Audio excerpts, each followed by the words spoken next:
Ladies and gentlemen, This is the Dental Up Podcast, brought to you by Keating Dental Arts, a full-service, award-winning dental laboratory. Each week, you'll learn tips and techniques from real-world dentists, bringing you in-depth interviews, motivating stories, current events, and sports. Here is your special host, the Senior Technical Advisor for Keating Dental Arts, Brandon Fetters.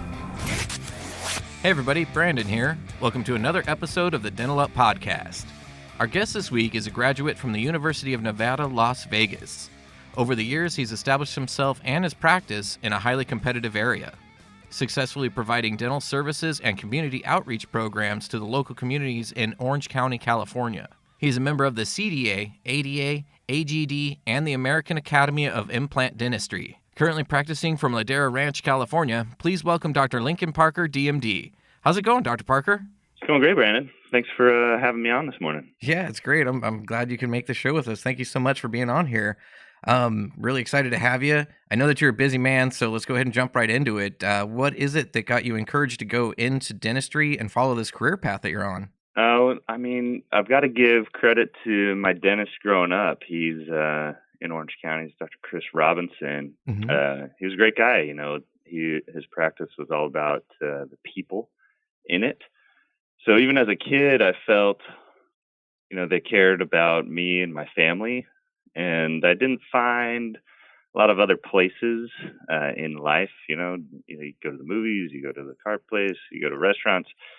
Didn't find a lot of areas that there was that similar connection. Yeah, that personal and, touch. Growing up, I found that connection with people was something that I really enjoyed, and so I saw what he was able to do and taking care of people, and that really piqued my interest initially. When was it did you really made this decision? Was it during your schooling, or like you're saying, it was pretty early on? Yeah, I mean, in high school, I decided, that was a path I was going to go on. My dad and I, we sat down, when I was a junior in high school, and just kind of talked about the path forward and which direction I wanted to go. And it was, it wasn't a dentistry or bust type of thing, but as I graduated high school, went into college, it didn't deter me. And as I did pre-dental stuff, I was happy to do that. I went down to UNLV, which I later attended. They did like a little pre-dental weekend where you could come and kind of experience what, dental school would be like for 48 hours type of thing. And I thought it was great. And so, yeah, just kept going, got lucky that it was the right thing for me and that I really found a passion for it. So, oh, that's awesome. Really just kind of happened into it and everything kept working out. Yeah, that's great. What school did you graduate from? So graduated from BYU in 2008, and then after that moved down to Vegas and went to UNLV for 4 years there, and lovely city of Las Vegas. So after you graduated, what did you do to kick off this new phase of your life? It started before graduation for me. I knew school was not my favorite thing. I didn't want to keep going to school anymore. Being a dentist was my ultimate goal. And so during dental school, I really just started reaching out and talking to as many people as I could, talking to people that worked in the lab. Actually, I had a friend while I was living in Las Vegas who was a dental tech. And so I picked his brain about stuff. I met with local dentists in Vegas, networked with dentists online and through email, and tried to really figure out, how I wanted to craft the rest of my career, because dentistry is not something they really just pop into for a few years and then move on to something else. Yeah. And so I knew I was committed to it. And so, and also I knew I wanted to move back down to Southern California. I'm originally from Orange County. And so I knew that's where I would end up. And yeah, just talking to as many people as I could. I ran into some banking guys that talked to me about opening a scratch practice and the possibilities there. And I was open to, working for someone and buying a practice, but it ended up that I was destined to open my own. Hmm. So that ended up happening like a year after graduation. Gotcha. Now, I know that there can be certain concerns when it comes to the banking aspect. Are there any tips that you can share with our listeners who might possibly be going forward with this step in their career? Yeah, I mean, I had some involvement with the big banks, and uh, while I don't think I'd be in the position I am today without Hmm. them, it was the local banks that I really found a lasting relationship with. I struggled with some of the big banks getting initial funding, and then when funding was granted, there was some complications that were not supposed to happen. But with the big bank, I couldn't talk to anybody. I was just a number, Yeah. and so I was able to meet at a local bank with the president, sit down and chat, and it was great because actually after we started our relationship, I still to this day see many people in my office as patients from that bank, and it's been a fun relationship to have because they truly understand where I'm coming from and the fact that we built from nothing and where we're at now, 6 years later, and they have kind of a sense of pride in what we've accomplished up to this point, and so that's been a much more rewarding aspect for me. So yeah, if anyone's getting involved with banking, I would highly recommend that you sit down with somebody local and see what kind of relationship you can create face to face across the table rather than through email and phone calls. Yeah. Again, now we're going back to that personal touch factor. So Yeah, yeah, 100%. that's great. What encouraged you to pursue and adapt to a fee for service type practice? So initially, when you graduate, um, if like myself, I didn't have any job prospects lined up. I Hmm. didn't have anybody I was going to, jump into practice with, and so I wanted to open my own or potentially buy, and I was able to luckily come across some really wonderful dentists that ran a fee for service practice. One of them out in Reno, one of them here in Irvine, a couple on the East Coast. And chatting with them, their passion for dentistry, even though they'd been doing it for a while, they really, I mean, they had a serious passion for it. They were enthusiastic about it. They wanted to share with me what, you know, their journey, their triumphs, their struggles. They cared about the profession. They cared about me. I could tell that they cared about their patients. Hmm.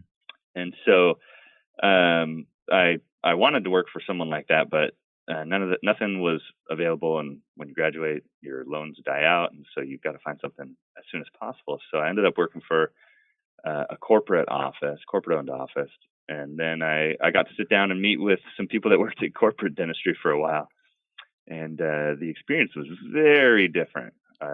Talking with them, they were jaded. They didn't care. It was just like something they showed up to. Wow. They talk about hoping that the day was busy so they could just get home faster. They hated slow days because it just dragged.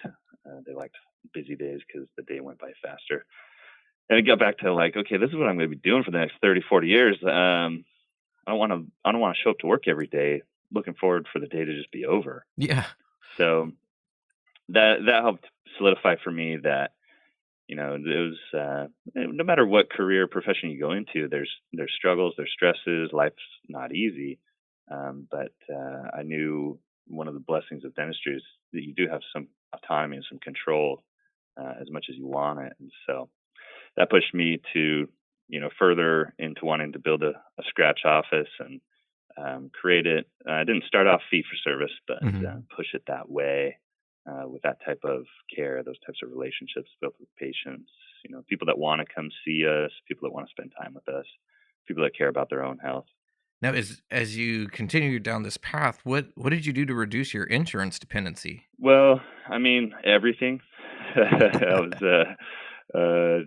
It's definitely you're in South Orange County. You're a young dentist. There's a ton of great dentists here in Orange County. I have patients come in and they might come from another office and they say, maybe they're maybe they're trying to get me to say I'm better than another dentist or something. But honestly, there's a ton of great dentists down here, and so in order to reduce insurance dependency and create kind of a different practice, I really pushed it to go above and beyond. But I think the biggest factor to that is my team. So uh, really helping to put forth a vision of what I want to see and the type of care that I want to provide. Hmm. And you can't do that by yourself. Yeah. And so I really credit that to my team. If you look at our practices reviews online, so many of them talk about my team and how awesome they are. And we spend a lot of time training. You ask any one of my team members why they do what they do, it's because they want to help other people. And so I try to find a way to make sure that they have the opportunity to do that, to really feel like at the end of the day they're helping others and that they can care for our patients. And so I think patients feel that, and they can tell that we care here. And when you build a schedule that allows for more time with patients and relationships with patients, then the team's able to really shine and show through on that end. That's awesome. Yeah, speaking of the teams, I know that you have a real killer marketing team. I mean, even here at the lab, we received some really nice, well done magazines, and it really showcases your practice and your service. Have you found that's been impacting your practice? Yeah, I appreciate you saying that because I've spent a lot of time on making sure that our brand and our message and our style Hmm. gets out into the community. I feel like dentists have an opportunity to be leaders in local communities and really do a good job of representing what a good professional can do to better a community. So, yeah, we've got uh, web guys, I've got digital guys, print guys, and it's really about getting down to that core vision and helping spread that far and wide and make sure people know A, that we're here, and B, what we're all about. So that way they reach out. And yeah, I've had friends reach out to me and ask, oh, what do you do for marketing? Hmm.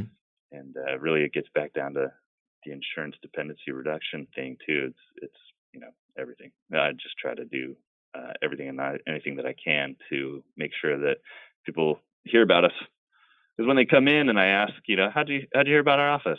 They're like, well, I saw you at Little League. I saw your van driving down the street. Then I got something in the mail, and I was like, oh, that's right, I got to call in. It's rarely it's just one thing. It's multiple touches over like 4 or 5 years. Oh, that's great. Now, speaking of doing everything, kind of switching on that a little bit, but do you outsource any procedures? Yeah, I finished Dr. Chris Bowman's podcast that you guys did a couple days ago, Hmm. and because he's, I think, one of the top communicators in dentistry, and I have a very high esteem for him. And so I listened to it, and I was cracking up because he was talking about how much he dislikes doing root canals, and I'm the exact same way. It's just a procedure that I don't find any fun in, and luckily I have a guy down the street that is very similar to my style. When Hmm. I send patients to him and they come back, they're always talking about how great he is. And so if anyone's in Orange County and you don't know Dr. Dan Fife, the greatest endodontist to walk the earth, but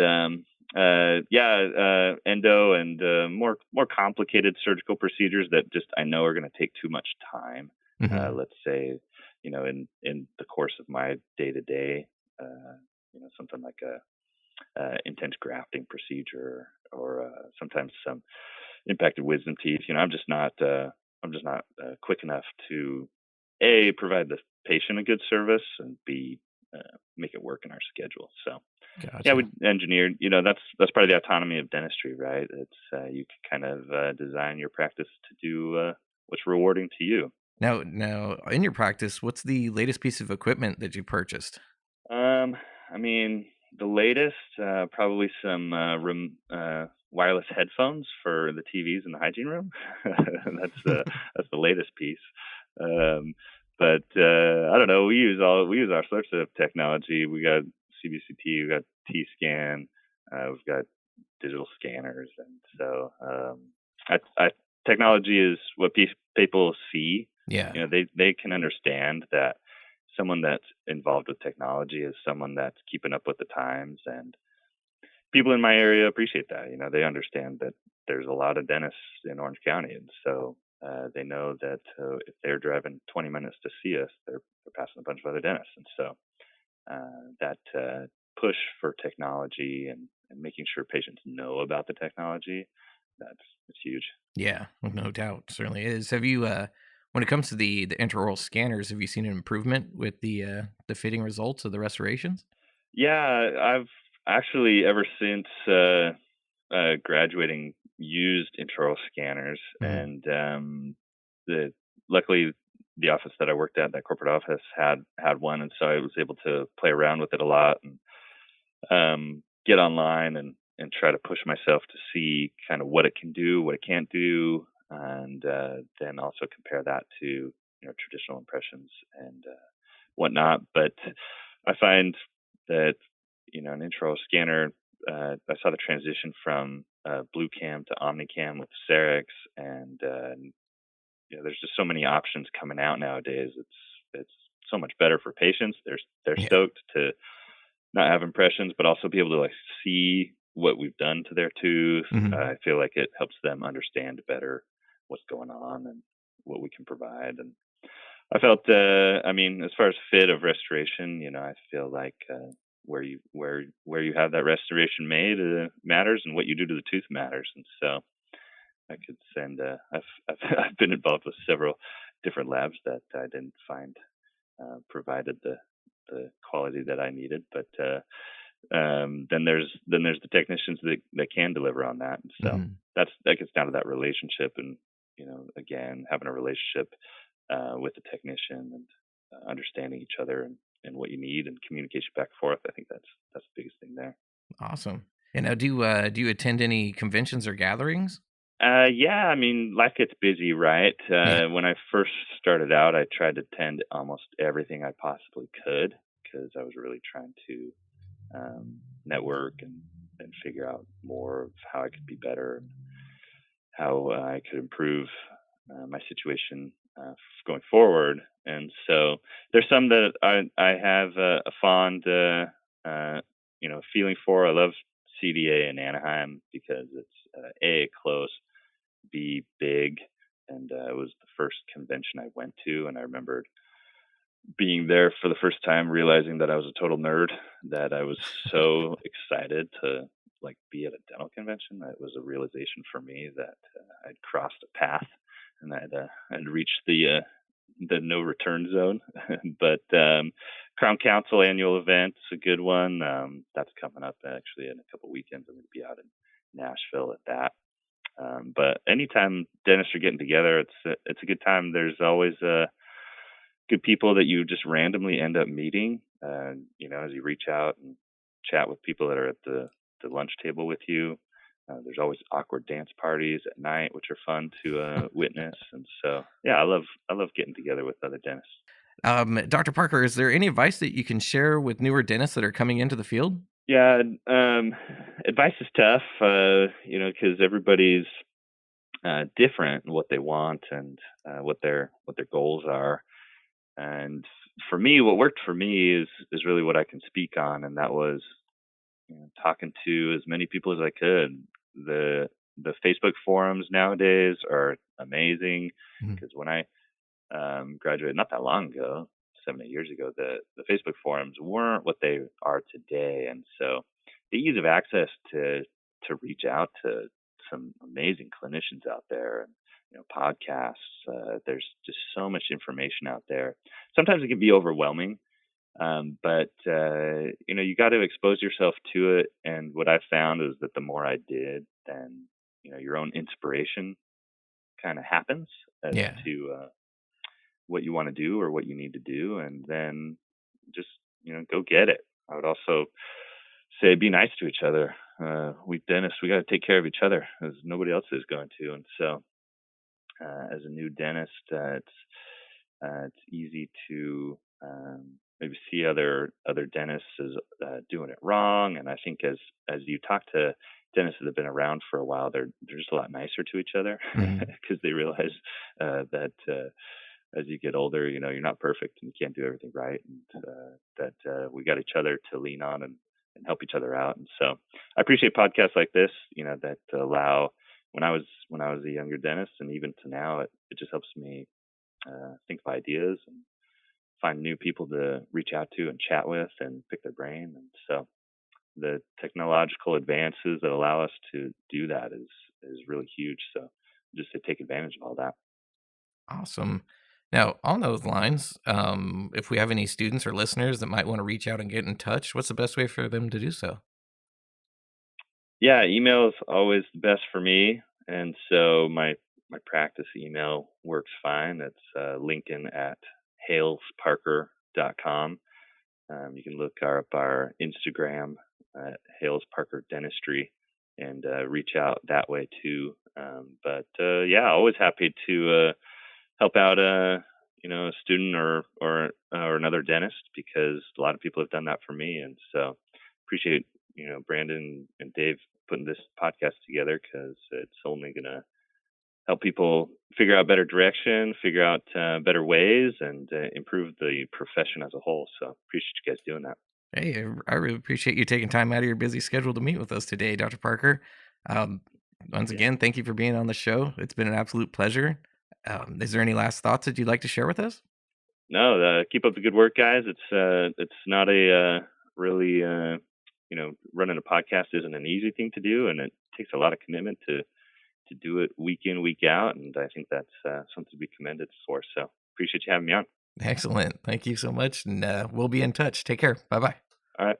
Thanks, Brandon. Thanks for joining us on the Dental Up Podcast Show this week. Make sure to follow us on Facebook, Instagram, and Twitter, or search the Dental Up Podcast on iTunes for our weekly feed. Don't forget to visit KeatingDentalArts.com/promo for exclusive offers. Keating Dental Arts is a full-service dental laboratory, and we're nationwide. We'd love for you to send us a case so we can show you the Keating difference. If you dig what you heard, please leave a review on iTunes, and we'll be back next week.